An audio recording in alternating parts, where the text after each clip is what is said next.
저는 오늘 봉독해 올린 말씀 가지고 하나님의 말씀에 대한 나의 자세는 이라는 제목으로 여러분과 좀 말씀을 좀 나누겠습니다. 오늘 본문은 하나님의 말씀에도 바벨론을 피해 애굽으로 도망친 유다의 남은 자들이 있었어요.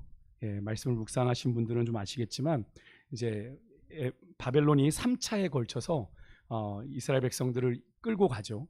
606년에 또 597년에 그다음에 586년에 세 번에 걸쳐서 바벨론이 유다를 침공해서 포로를 끌고 갑니다. 그리고 마지막으로 남긴 자들이 뭐냐면 아무 소유도 없는 빈민들을 이제 유다 땅에 남겨놓고 떠납니다. 그리고 그들에게 이제 그 땅에 있는 포도원 여러 가지 이런 밭들을 맡겨두고 가는 거죠.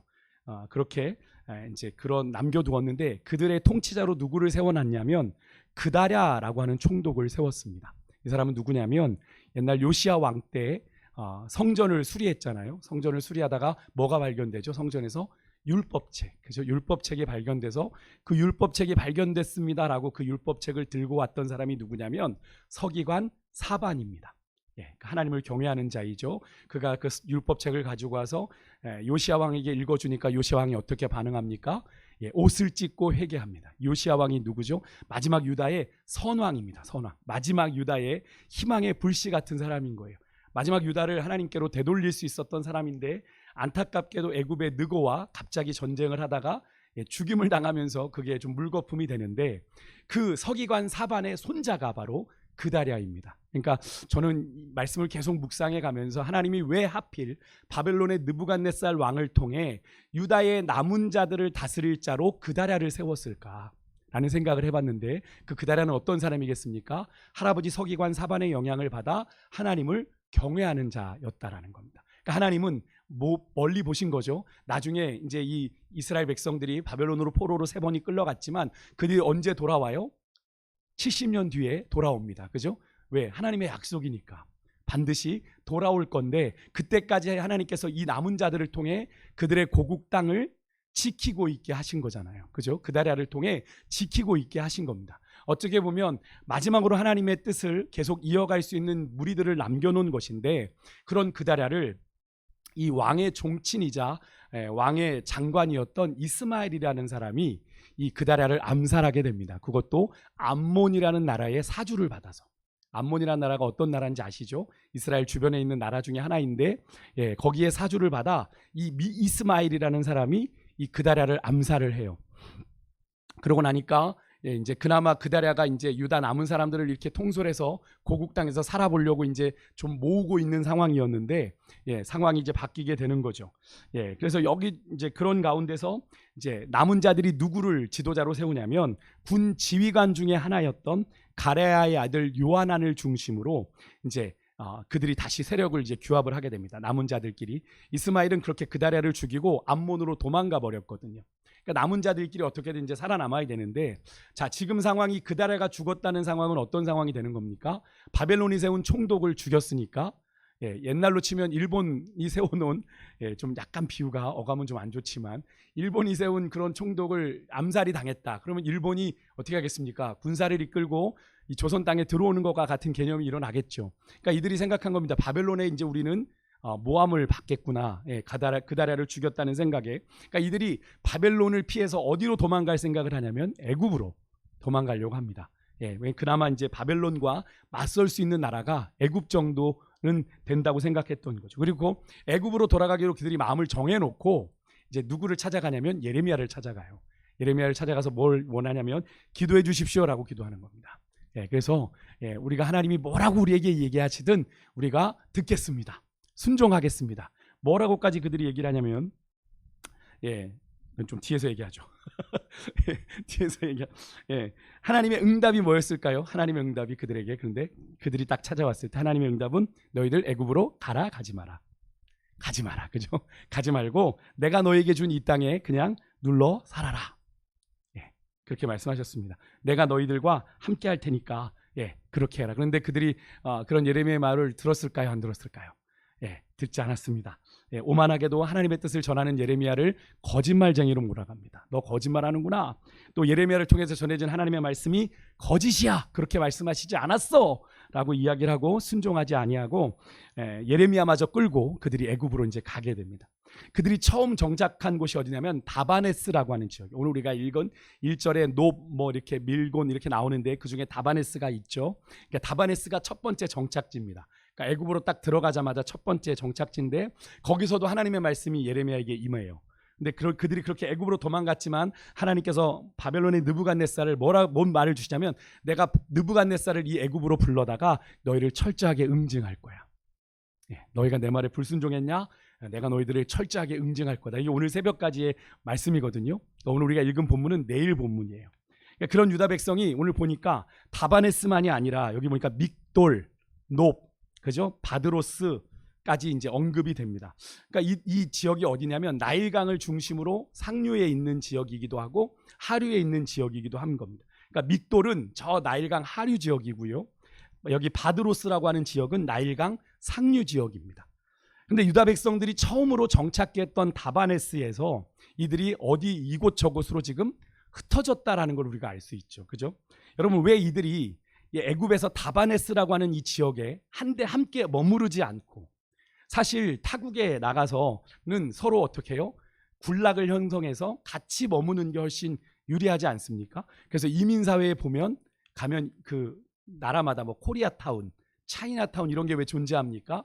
같은 민족끼리 그래도 모여 살아야 좀 힘이 받으니까. 그러니까 어떻게 보면 지금 애굽 땅에 간 유다 민족들이 같이 머물러 있는 게 유리할 텐데 왜 이들은 나일강 상하류 지역까지 제법 이렇게 편만하게 흩어져서 각자 살 길을 찾아 떠난 걸까요? 이들이 애굽으로 오기 전에 그런 그들의 선택에 대한 예레미야를 통해 선포된 하나님의 심판의 말씀을 이미 들었습니다. 특히 목요일 본문인데 예레미야 42장 15절 이하에 이미 애굽으로 도망갈 결심을 한 유다의 마음을 하나님이 이미 아시고 그들에게 좀 묵직한 경고의 말씀을 하나님이 주세요. 우리 같이 한번 좀 읽어볼게요. 묵상 못하신 분들도 계시니까 예레미야 42장 15절 16절만 읽어볼게요. 시작. 너희 남은 자여 이제 여호와의 말씀을 들으라. 만군의 여호와 이스라엘의 하나님께서 이와 같이 말씀하시되 너희가 만일 애굽에 들어가서 거기에 살기로 고집하면 너희가 두려워하는 칼이 애굽 땅으로 따라가서 너희에게 미칠 것이요 너희가 두려워하는 기근이 애굽으로 급히 따라가서 너희에게 임하리니 너희가 거기에서 죽을 것이라. 아멘. 참 아멘이 선뜻 나오지 않는 두려운 말씀이에요. 그죠? 그들이 하나님의 말씀에 너희 이 땅에 눌러 살아. 내가 너희에게 준 이 약속의 땅에 눌러 살아. 그런데 너희가 그럼에도 불구하고 애굽에 가서 너희들의 마음에 결심한 대로 살기로 고집하면 이미 하나님은 그들의 마음을 알고 계시는 거죠. 그러니까 고집이란 단어를 쓰셨습니다. 애굽에 살기로 고집하면 그들이 두려워하는 그토록 두려워하는 그 칼이 바벨론의 칼이 어디까지 따라간대요? 애굽까지 따라가서 너희에게 미칠 것이고 그들이 두려워하는 기근이 급히 애굽까지 그들을 따라가서 그들에게 임할 거다라는 말씀이 주어진 상태. 그러니까 이들의 마음속에 늘 그것이 어떻게 해요? 한쪽 구석에 남아 있겠죠. 그러니까 여기서 따라가다란 이 단어가 히브리어 단어가 붙어서 떨어지지 않는다라는 겁니다. 그러니까 그냥 아무리 애굽에 어디 가서 숨어 있어도 하나님의 칼이 그들을 따라간다는 이야기죠. 그들이 아무리 도망치려고 해도 하나님의 심판에서 그들이 도망칠 수 없다라고 말씀을 하시는. 그러니까 이런 하나님의 말씀을 그들이 들었으니까 이들은 어떻게든 멀리 하나님의 시선을 피해 하나님의 손이 따라올 수 없는 곳으로 피하고 싶었던 것이 아닐까. 그러니까 다바네스에 모여 있으면 한 대 있다가 그대로 다 죽을 수 있으니까 믹돌로 노브로 여기저기로 흩어진 겁니다. 나일강을 따라 상류 하류로 흩어져 간 거예요. 한번 숨을 대로 숨어 보는 거죠. 하지만 여러분 그렇게 한다고 하나님의 시선이 여러분 하나님의 손이 그들을 따라가지 못할까요? 아니죠. 우리가 지난주일 설교 때도 제가 읽어보시라 한 말씀 시편 139편 혹시 집에서 읽어보신 분 계십니까? 없으실 거라 생각하고 제가 준비해 왔습니다. 그래서 오늘은 조금 시간이 7절에서 10절 말씀만 한번 읽어보겠습니다. 시편 기자의 고백입니다. 같이 읽습니다. 시작. 내가 주의 영을 떠나 어디로 가며 주의 앞에서 어디로 피하리이까. 내가 하늘에 올라갈지라도 거기 계시며 내가 스올에 내 자리를 펼지라도 거기 계시나이다. 내가 새벽 날개를 치며 바다 끝에 거주할지라도 거기서도 주의 손이 나를 인도하시며 주의 오른손이 나를 붙드시리이다. 아멘. 긍정적인 이야기지만 반대로 보면 하나님의 손이 미치지 않는 곳이 없어요. 하나님의 시선에서 우리가 숨을 수가 없는 거예요. 근데 그들은 어떻게든, 유다의 남은 자들은 하나님의 그 시선을 피해 하나님의 손이 미치지 않는 곳까지 도망가려 했던 것 같습니다. 그래서 바로 장이 바뀌는데 그들이 거하는 지역이 늘어났어요. 그런 이들의 행동을 통해 우리는 이들이 하나님에 대해서 어떻게 인식하고 있는지를, 그들의 하나님에 대한 생각을 좀 엿볼 수가 있는데, 우선은 그들의 하나님 이해가 상당히 제한적이다라는 걸 우리가 알게 됩니다. 그들이 하나님이 말씀하신 대로 이루어진다는 사실을 그래도 하나님의 언약 백성들이니까 어느 정도는 인식을 했던 것 같습니다. 하나님이 말씀하시면 이루어지지. 왜냐하면 이미 그들은 바벨론에게 침판받는다고 하던 대로 이미 3번에 걸쳐서 바벨론의 침략을 받아 이미 그 나라가 쫄딱 망하는 걸 봤잖아요. 그죠? 그런데 분명하게 확신하는 것 같진 않아요. 그러니까 어쨌든 막연하지만, 장담할 수 없지만 그들은 혹시나 하는 마음에 최대한 하나님의 시선에서, 최대한 하나님의 손에서 멀어지려고 했던 그런 선택을 했던 것 같아요. 그래서 오늘 본문에도 보면 하나님께서 그런 유다 백성들의 막연한 생각을 아시고요, 하나님에 대한 예레미야를 통해 2절에서 6절까지는 뭔 이야기를 하냐면, 그들이 이미 겪었던 유다에 내린 모든 재난, 무슨 재난입니까? 바벨론을 통해서 그들이 멸망을 당한 그 모든 재난의 이야기를 상기시켜 주세요. 그래서 그들에게도 아직 불확실한 듯 보이는 고국 땅에 임한 모든 재난이 그냥 바벨론이 우리를 침략한 거지, 그게 하나님이 하신 일이야?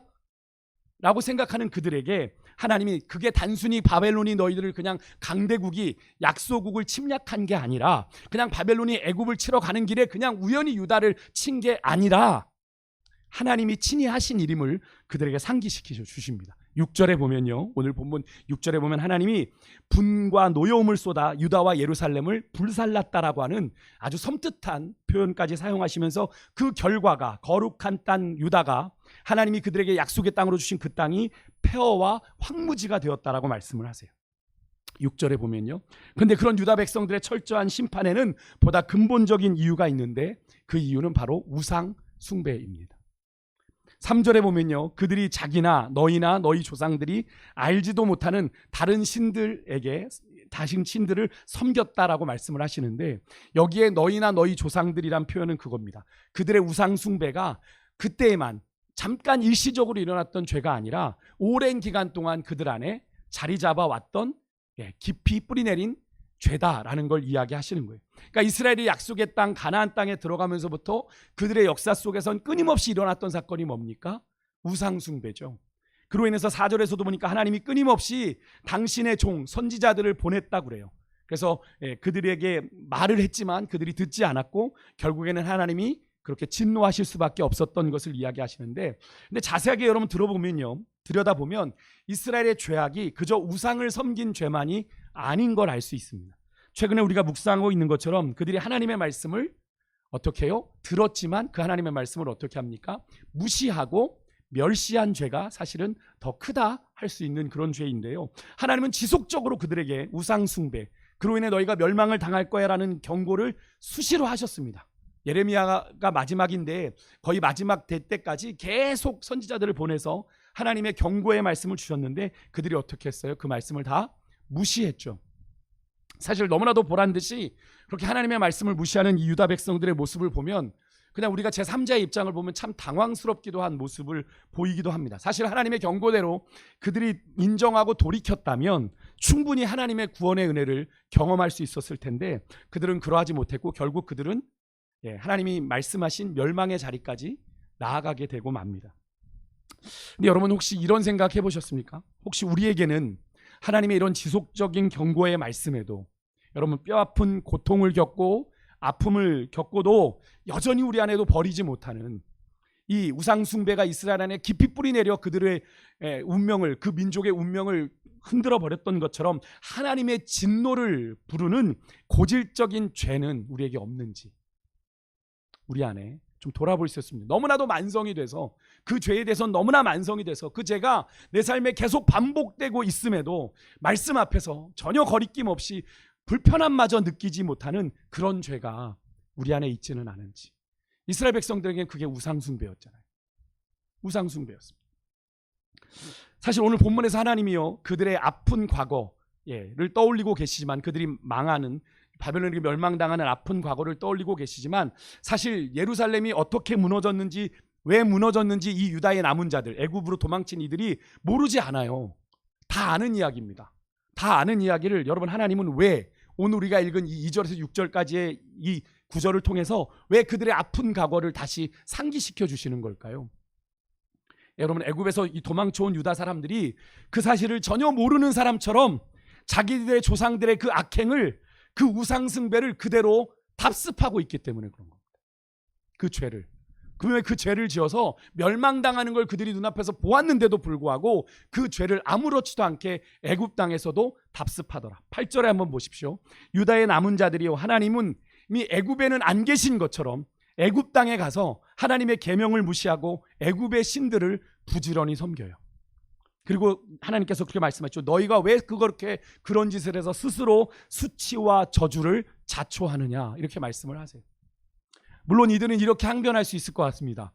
이런 말씀을 묵상하면서 낯선 타향살이를 하려면 하나님, 그래도 그 땅의 종교, 그 땅의 문화, 그 땅의 관습을 잘 따라야 하는 것 아니냐고 말입니다. 그죠? 우리가 이민사회 가면, 그죠? 로마에 가면 로마법을 따라야 되는 것처럼 이 유다의 남은 자들이 애굽으로 도망갔으면 내 전통을 지키는 것보다는 되도록 할 수 있다면 애굽의 관습을 따라가는 것이 빨리 정착하는 길이지 않습니까? 그렇게 항변할지 모르겠어요, 이들이. 그래서 우리가 애굽의 신들을 섬겼지요라고 핑계할 수 있을지 모르겠습니다만, 엄밀히 말하면 지금의 상황, 그들이 어쩔 수 없이 내몰린 상황입니까? 아니죠. 자기들 스스로가 자초한 상황이죠. 그렇지 않습니까? 하나님이 가지 말라고 했잖아요, 애굽으로. 그런데 살아남겠다고 애굽으로 간 겁니다. 앞에 42장 10절에서 12절에 보면 하나님이 이런 약속을 주셨어요.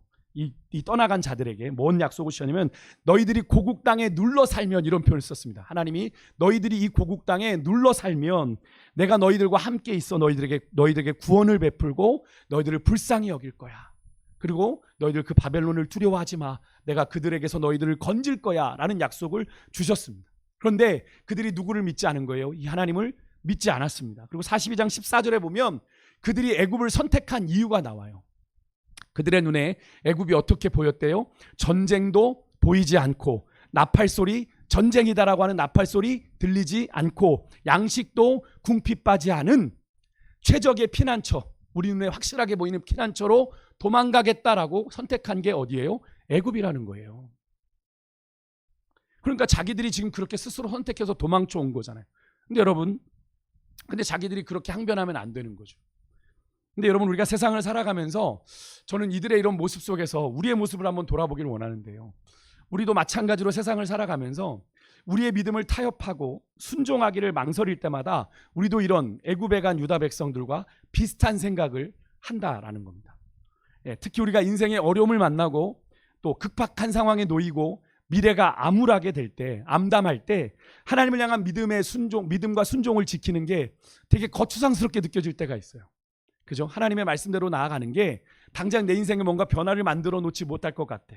그래서 지금 내가 이런 때만이라도 하나님, 내가 잠깐 눈 한번 딱 감고 내가 세상의 가치, 세상의 방식대로 한번 내가 좀 살아보겠습니다. 타협할 때가 여러분 있지 않습니까? 그죠?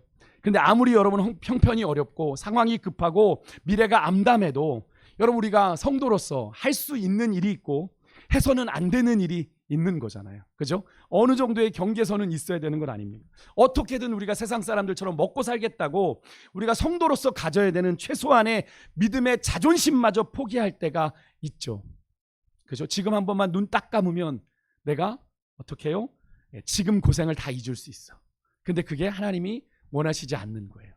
그래서 믿음을 지키면 이 기회를, 황금과 기회를 놓치게 되는 것이고, 눈 한번 질끈 감고 하나님 못 본 채 주세요 하면 내가 그동안의 아픔을 다 씻을 수 있는 상황에 놓이게 되는, 여러분, 그렇게 우리의 자존심을 포기할 때가 있는데, 오늘 애굽에 내려간 자들이 바로 그런 일을 한 거죠. 그런 일을 한 겁니다.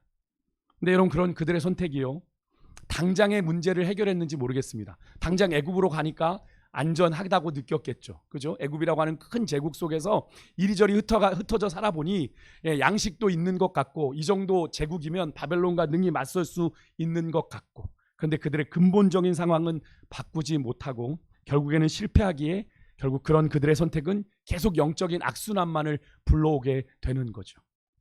여러분, 잘못된 전철을 따라가면요, 전화위복의 기회는 없는 겁니다. 그럼 잘 기억하세요. 죄의 전철을 계속 따라가게 되면, 잘못된 전철을 따라가면 우리에게 전화위복의 기회는 없는 겁니다.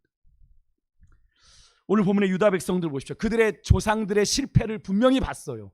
그 결과가 바벨론에게 그렇게 멸망을 당한 실패를 그들의 눈앞에서 보고도 여전히 그들이 애굽 땅에 왔는데 그러면 다르게 살아야 되지 않습니까? 그런 실패의 전철을 따라가면 안 되지 않습니까? 근데 그런 실패의 전철을 그대로 밟고 있어요. 뭘 의미하는 겁니까? 애굽 땅에서 그들도 그렇게 멸망당하겠다는 이야기죠. 그들은 물론 그런 생각은 아니기 때문에 애굽 땅으로 온 거지만, 애굽 땅에서 그런 죄의 전철을 밟아가는 그 이상 그들에게 전화위복의 기회는 없는 거예요. 그들에게 희망이란 없는 겁니다. 당장은 희망적인 듯 보이죠. 당장 애굽의 화려한 것들이 그들에겐 희망적인 것처럼 보이지만 하나님이 그들을 따라가 벌하시겠다고 분명히 말씀하고 있어요. 여러분, 우리가 주의 신을 떠나 어디로 피할 수 없다라는 사실을 반드시 기억하십시오. 내가 눈 한번 질끈 감는다고 하나님은 감지 않으세요. 내가 감으면 내 눈에 하나님은 안 보일지 몰라도 하나님은 그렇게 눈 감은 나를 바라보고 계시다라는 걸 우리는 기억해야 됩니다. 뛰어봤자 누구 손바닥? 하나님 손바닥입니다. 여러분, 오늘 이 밤 우리의 삶을 한번 잘 돌아보셨으면 좋겠어요. 당장에 어렵다고, 힘들다고, 상황이 다급하다고, 미래가 안 보인다고 하나님의 사람으로서 우리가 해서는 안 되는 불의한 일을, 믿음을 버리고 타협하고 계신 분 혹시 없으십니까? 오늘 이 말씀이 그런 여러분의 삶에 그 악한 길에서 떠나는 중요한 여러분의 영적인 터닝 포인트가 되실 수 있길 주 이름으로 축복합니다. 마지막으로 오늘 본문 12절에 보면요, 하나님은 그렇게 애굽 땅에 살기를 고집하고 그리로 들어간 유다의 남은 자들을 하나님이 처단하시겠다고 말씀하세요. 하나님은 말씀하신 대로 그들이 칼과 기근에 낮은 자로부터 높은 자까지 다 망하게 되어서 저주와 놀램과 조롱과 수치의 대상이 될 거다. 하나님이 말씀하신 대로 그들에게 그대로 경고하신 대로 행하시겠다라고 말씀을 하십니다. 결국 그들의 오만하고 고집스러운 선택이, 하나님을 버린 그들의 오만하고 고집스러운 선택이 정작 사는 길인 줄 알고 갔는데 사는 길이 아니라 어떤 길이 되어버렸습니까? 멸망을 오히려 자초하는 길이 되었음을 하나님은 분명히 말씀하고 계시는 거죠. 여러분, 하나님의 말씀을 절대로 무시하거나 가볍게 여기시지 마시기 바랍니다.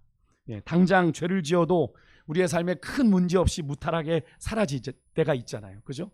대부분 그러죠. 하나님 앞에 하루에도 수없이 많이 죄를 졌는데도 그냥 무탈하게 하루하루가 넘어져 간다고 해서, 여러분, 하나님이 우리가 말씀을 이렇게 들을 때나 말씀을 묵상할 때나 말씀을 읽을 때나 우리의 마음에 부딪혀지게 하시는 하나님의 경고, 하나님의 말씀들을 여러분 우습게 가볍게 여겼다가 여러분 모든 것을 다 잃고 난 뒤에 하나님과 하나님의 뜻을 알게 되는 그런 어리석고 교만한 오만한 인생 되지 마시기를 주의 이름으로 축복합니다. 꼭 그런 분들이 계세요. 다 잃고 나서 이렇게까지 하나님이 하실 줄 몰랐다고, 하나님이 나에게 이렇게 하실지 몰랐다고 얘기하시는 분들 종종 만납니다. 그렇게 바닥을 치고 나서 하나님 앞에 바짝 엎드리고 나오시는 분들을 저는 많이 만났어요. 그런데 정말 감사한 건 그런 분들이 그렇게 밑바닥 자리에서 하나님 앞에 바짝 엎드리더라고요.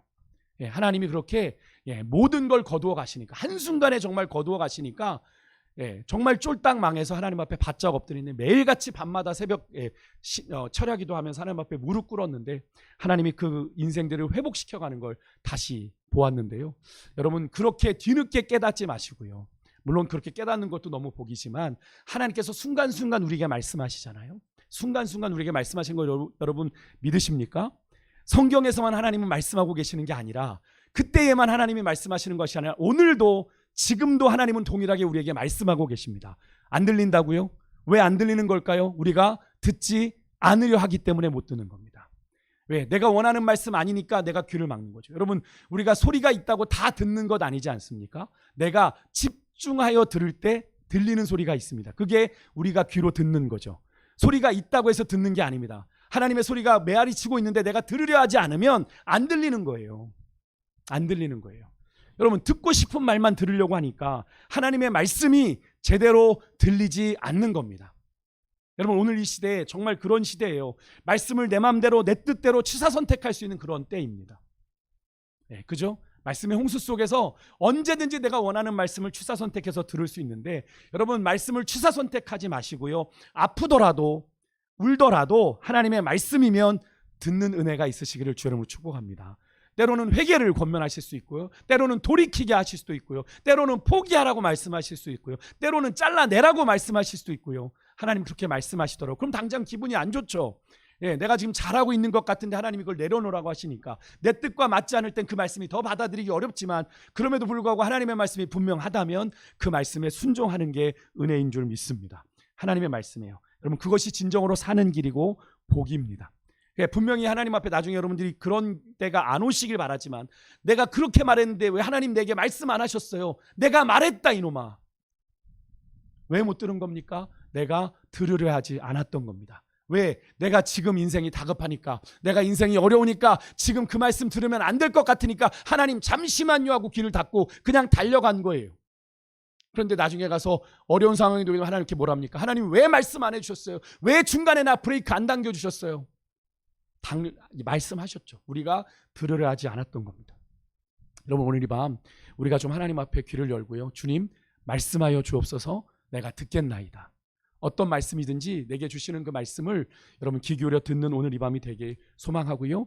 그 말씀 앞에 우리가 믿음으로 응답하며 나아가는 그런 시간이 될 수 있길 소망합니다. 그래서 여러분 인생에 내가 찾은 방법으로 내 인생의 문제를 해결하지 마시고 주님으로 여러분의 인생의 해답 되게 하는 그런 인생 되시기를 주 이름으로 축복합니다. 사막에 있어도 광야에 있어도 주님과 함께 하시면 그곳에서 오병이어의 기적이 일어납니다.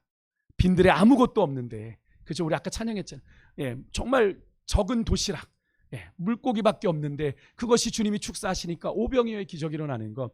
여러분 우리 인생이 바로 그런 인생이어야 되는 거예요. 세상이 말하는 부유한 조건, 잘 갖춰진 조건으로 우리가 성공해가는 인생이 아니라 우리가 빈들로 걷지만 거기에 하나님이 함께 하시는 인생이 되어 하나님이 붙드시는 인생이 될 때 우리의 삶이 세상에 증거가 되고 간증되는 삶이 되는 것 아니겠습니까? 여러분 하나님께서 이 이스라엘을 자신의 언약 백성 삼으셔서 하나님만 바라보게 하신 이유가 바로 그겁니다.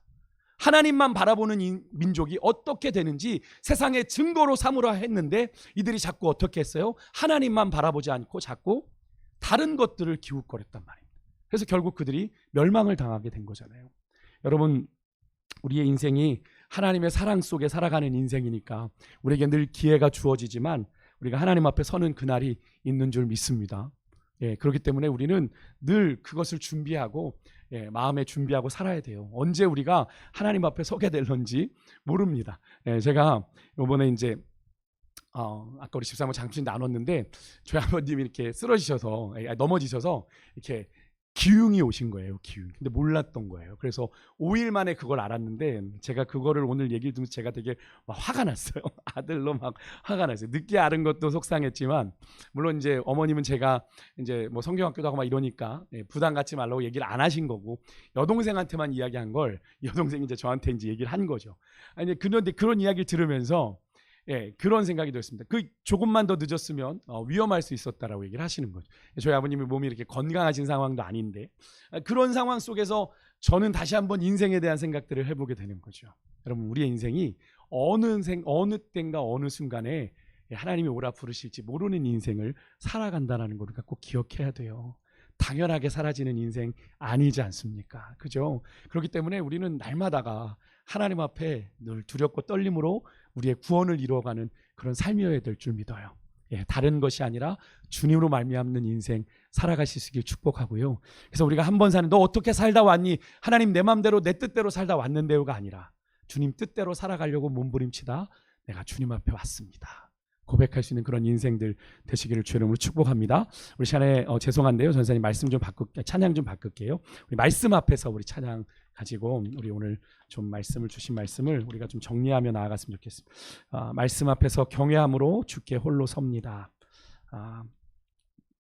이 말씀이 정말로 그 말씀에 두려워 떠는 자, 그 말씀에 생명을 거는 자 한 사람 찾으시는 주님의 약속을 믿고 하나님 말씀에 운명을 걸고 순종하며 주 따라가는 자, 영원한 하나님 나라 이뤄갈 주의 교회예요. 여기는 교회를 말하는 게 아니라 주의 교회란 성도들을 말하는 겁니다. 일어나라 부르시지 않습니까?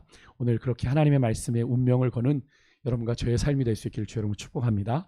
우리 같이 찬양하겠습니다.